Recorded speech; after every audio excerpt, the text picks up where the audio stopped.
wípé àyà kùránì wo hadith wo ló sọ wípé Sultan ní ká tẹ̀lé tá a bá fún yín lẹ́rìí tẹ́ ẹ̀ bá gbà tí ìfẹ́ ẹnu ò bá jí ẹ gbà káwa ọ sọ tiwa nítorí pé ẹ̀rí tá clear sáwárì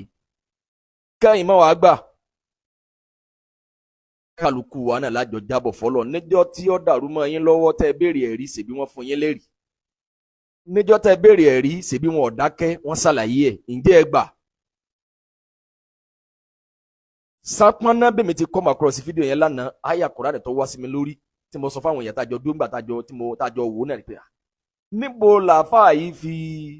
àti ọ̀la àwa àti ọ̀rọ̀sùlà wa ulil amri minkum bólẹ́ fi àyà yìí sí ẹ tẹ̀lé tọ́lọ́run ẹ tẹ̀lé ti òjíṣẹ́ ẹ tẹ̀lé àwọn aláṣẹ tálá aláṣẹ ẹ̀yin make announcement ti yín èrè Facebook láti rí ìgbà tí Sultan ó make announcement ìbẹ̀rẹ̀ ààwẹ̀ ibo lẹ́yìn ìyẹn ti wò ó ṣèbí NTA ni federal government lọ́wọ́ tọ́ráìsì àwọn ni wọ́n fi àṣẹ sí Sultan lẹ́nu kò wá sí ìtọ́kàn wa ìran tí ọba wò jẹ́ ìlú tí ọba wò ṣe kò bá máa jẹ́ mùsùlùmí kó jẹ́ pé káfíìrì níjọba ní àwọn fàṣẹ sí lẹ́nu òun ni kò máa make announcement àwọn máa páàsì òun làwọn fàṣẹ sí lẹ́nu òfin Ọlọ́run ni pé ká tẹ̀lé Ọlọ́run tako ká ṣe khuruj lórí tí ìjọba jásí pé òfin Ọlọ́run àṣẹ Ọlọ́run òun ni ká tẹ̀lé àṣẹ olórí ókè ká wá tẹ̀lé àyá Al-Kùránì tẹ béèrè ìkànnù ń bẹ bí ọba wa tún kílẹ̀ sí pé àti Allaha wa àti ar-rasula wa ulil amri minkum fa in tanaza'tum fi shay'in farudduhu ila Allahi wa rasul. Àdẹ̀mọ̀ wípé gbogbo mùsùlùmí ọ̀nà mẹ́ta ni wọ́n máa ń gbà fi mú súnà sunnatu qawliya sunnatu fa'iliya sunnatu takririya súnà tánàbí sàlám bá sọ lọ́rọ̀ pé ẹ ṣe báyìí ó ti di súnà tánàbí sàlám tó bá ṣe súnà ni èyí tí wọ́n bá ṣe lójú ànábì sàlám tí ò ṣe nkáàrú ẹ̀ ó ṣe takriru ẹ̀ kò kọ̀ndẹ́mù ẹ̀ ó ti di súnà. Àdìsí kan wà nínú Abu Dawud àdìsí tẹ béèrè fún rẹ o kí èmi yín ó tó dáyé tí àwọn mùsùlùmí bá fẹ́ bẹ̀rẹ̀ àwẹ̀ tí wọ́n bá wá oṣù tí wọ́n bá rí ta ni wọ́n máa ń lọ lè jábọ̀ fún. Àdìsí tó wà nínú Abu Dawud Ibn Umar radiyallahu anhu ní akhbaritu nabiyya sallallahu alayhi wa sallam bi ruhyati Ramadan fadhamahu anabi sallallahu alayhi wa sallam bá bẹ̀rẹ̀ àwẹ̀ wa amara an-nasa bi thiyamihi ó bá pàṣẹ fún gbogbo àwọn èèyàn náà pé ẹ̀yin náà bẹ̀rẹ̀ àwẹ̀ kí ló dé tí Ibn Umar radiyallahu anhu tí o máa sáré bọ̀ níbi títí ń bọ̀ èyí mo ti rósù ẹ bẹ̀rẹ̀ àwẹ̀ ọ̀làlà àwẹ̀ kánábì sàlásà wọn ní ìgbà tó rí oṣù yẹn kí ló ṣe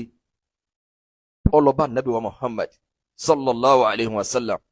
ó ní akhbaritu mo lọ fún onírò mo lọ jábọ̀ fún bi ruhyati Ramadan bóun rí oṣù Ramadan fàtọ́mọ̀hù anabi sallallahu alayhi wa sallam wá gbààwẹ̀ wa amara an-nasa bi thiyamihi ó sì pàṣẹ fáwọn èèyàn náà pé ẹ̀yin náà gbààwẹ̀ níjọ́ tá anabi sallallahu alayhi wa sallam ń bẹ láyé yẹn ta ló lórí àwa mùsùlùmí níjọ́ náà ta la láṣẹ ṣe bóun ni. Àdìsí kan tó wà òun náà wà nù Abu Dawud ó wà nù Tirmidhi ó wà nù Nasa'i. Àdìsí náà ó ní ja'a arabiyyun ila nabiyyi sallallahu alayhi wa sallam lárúbáwò kò kan wá bá anabi sallallahu alayhi wa sallam níbà ó ní inni rahitul hilala ó ní mo ti rí ilé tẹ́sù oṣù ti lé ìgbà tó rí lọ́nà oko títí ń bọ̀ ta ló ń bọ̀ wá bá ó ní rahitul hilala ó lóun rí oṣù ìtumọ̀ tó ní yàní Ramadan náà lóun rí ń bẹ̀ yẹn òun rí oṣù Ramadan tó lé ọba wa bá nàbì pé inni rahitul hilala òun rí oṣù tó lé o faqal ànábì wa ni atashhadu an la ilaha illallah sọ gbàpọ̀ kan lọ́lọ́run ó ní na'am àtàṣẹ́rọ anna Muhammadan rasulullah sọ gbà pé ànábì òjíṣẹ́ Ọlọ́run ni oníbẹ̀ẹ́ ni qala ya Bilal, Ànábì bá ní Bilal ahzim fi nnas falyazumu gada, pàṣẹ fáwọn èèyàn, ahzim fi nnas, lọ pèrò fáwọn èèyàn, falyazumu gadan, ó ní kí wọ́n gbààwẹ̀ lọ́la. Lárúbáwá yìí náà ìgbà tó náà rí oṣù ta ló bá, ìgbà tó náà róṣù lọ́nà bíi títí ń bọ̀, kí ló dé tó náà mọ sáré bọ̀. Taqabbalallahu minna wa minkum, ọlọ́mọṣà gbààwẹ̀ náà lọ́wọ́ wa ọlọ́jọ́ kan sọ̀rọ̀ wájú Ọlọ́run. Ìgbà tó Lárúbáwá yẹn náà rí oṣù níbi títí ń bọ̀, kí ló dé tó náà mọ pariwo ọ̀la làwẹ̀, mo ti róṣù. Ta ló wá jábọ̀ fún? Ànábì wa Muhammad sallallahu alayhi wa sallam ló wá fún lábọ̀. Ìtumọ̀ ẹ̀ ni wípé kò wá sí Ànábì sallallahu alayhi wa sallam láyé mọ́. Olórí àwa mùsùlùmí, aláṣẹ àwa mùsùlùmí, especially nílùú tá a bá ti ń lo òfin, tá a lófin kan tó dè wá, kọ́dà bá a lo sẹ̀ríà wípé ìlú wa kì í ṣèlú ẹ̀sìn, èmi àti yín lófin kan tó dè wá. Tíjọba bá fẹ́ bá gbogbo àwa mùsùlùmí sọ̀rọ̀, èmi rẹ kọ́ ni wọ́n ránṣẹ́ sí. Alólórí òun ni sultan, òun ni wọ́n ó pè, òun níjọba wa authorize wípé wa alaikum salam wa rahmatullah, kéde àwẹ̀, kéde ọjọ́ tí wọ́n sọdún, òun lèmi rẹ gbọ́dọ̀ máa retí announcement yẹ. Tẹ́mi rẹ bá wá ní àwọn equipment kan pé èmi la lò bí ò tiẹ̀ bá ìsìláàmù mu, ilé mọ̀fàlàkì wípé àna ìsáàbù kan pé àwa yẹn calculation kan bẹ ẹ predict wípé ọjọ́ báyìí ló yẹ kó bọ́ sí.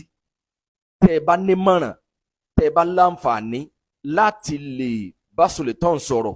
gẹ́gẹ́ bí ọmọ rẹ̀ lórílẹ̀‐èdè, gẹ́gẹ́ bí mùsùlùmí tí ń fa làáfíà, gẹ́gẹ́ bí àgbàlagbà tó fẹ́ bọ́lọ̀ nírọ̀rùn, gẹ́gẹ́ bí ẹni rẹ̀ tẹ́mi rẹ̀ dá, gẹ́gẹ́ bí olùpáyọ̀ Ọlọ́run, gẹ́gẹ́ bí ẹni tí kéwú bá yé tó mọ tó ń kọ́ tí fẹ́ ẹnu ọ̀bá tiẹ̀ jẹ́.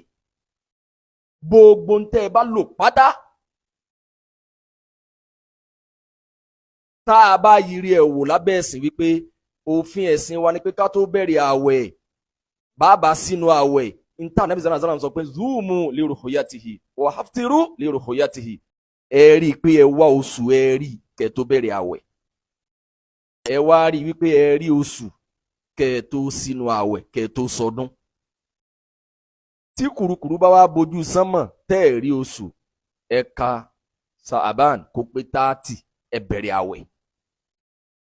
Ọmọ ọ̀dọ́ rẹ̀, ọmọ rẹ̀, ẹni rẹ̀ lórúkọ ẹ̀sìn, ẹni tí kéwúyé tí ẹni tí fẹ́ ẹnu tó ti ṣàkóbá fún, tó bá ní àǹfààní tẹnu rẹ̀ bá tọrọ, tó bá pìrìdìtì ọjọ́ kan pé ọjọ́ báyìí ló sì yẹ kí báwa ti wò ó, wà á pè ẹni tíjọba authorize. Hello sir, akramakumullah, báwa ti rò ó nì. Báyìí bá pìrìdìtì ẹ̀ fún, tọ́lọ́n bá padà ní kó ṣiṣẹ́ fún bí ọdún 3 tẹ̀léra wọn, ó di wípé kó náà máa pè yín wò pé ṣé ẹ ti tún ṣe ìgbìyànjú yín lọ́dún yìí, ẹ jẹ́ ká mọ̀, àmọ́ òní ẹ fàṣẹ sí lẹ́nu ní òní máa fi dariwo. Ìyẹn ni ó jẹ́ kí kálukọ́ máa rí pé ká máa nítàmà pé ẹ̀yin náà fẹ́ sún mẹ́ni rí. Gẹ́gẹ́ bó ti jẹ́ jásí pé àwọn sàhábà àti Lárúbáwá oko tó rí oṣù, àti Ibnu Umar radiyallahu anhu tó náà róṣù, ẹni tó wá bá Ànábì wa Muhammad sallallahu alayhi wa sallam. Àdìsí tó wà nù Tirmidhi sí tánàbí sánà sọ pé adh-dhawmu yawma yazumun, adh-dhawmu yawma tazumun, wal fitru yawma tuftirun. Adh-dhawmu àwẹ̀, àdìsí yìí náà lálàáfíà, òun náà wà nù Tirmidhi. Adh-dhawmu yawma tazumun, àwẹ̀, ẹ gba àwẹ̀ níjọ́ tẹ́ bá rí pé gbogbo èèyàn gba àwẹ̀. Ọjọ́ tí gbogbo èèyàn bá gba àwẹ̀ ní kẹ́yìn náà gba àwẹ̀. Wal fitru yawma tuftirun, ẹ túnu àwẹ̀ níjọ́ tí kálukú náà bá túnu. Àwọn àfáàní àdìsí tí mo kà yìí, al-maqsudu luzumu jama'a, ìtọ́lọ́wọ́n bá fẹ́ náà ni. Èròǹgbà rẹ̀ lórí àdìsí pé adh-dhawmu yawma tazumun wa tuftiru yawma tuftirun, ẹ gba àwẹ̀ níjọ́ tí gbogbo èèyàn bá kéde pé àwọn róṣù ẹjọ́ gba àwẹ̀ pọ̀. Ẹ túnu níjọ́ tí kálukú bá láwọn róṣù ẹjọ́ sọdún papọ̀. àwọn àfáà wa ní maksudu hadisi yìí náà ni pé lusumu jama'atil muslimin Ọlọ́run fẹ́ kí ṣọ̀kan àwa mùsùlùmí kó dúró tanyanya wa adamu idharatil fitna ká má máa jí wàhálà wal furqa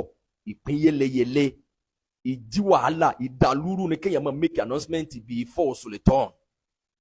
jàǹdùkú lè ń tọ̀hún àdàlúrú ni tá a bá wà nílùú tí òfin ti ṣiṣẹ́ ni tíjọba gan mọ tí wọ́n ń ṣe tí kìí ṣèjọba tí wọ́n ń rí sí wípé ẹni yìí population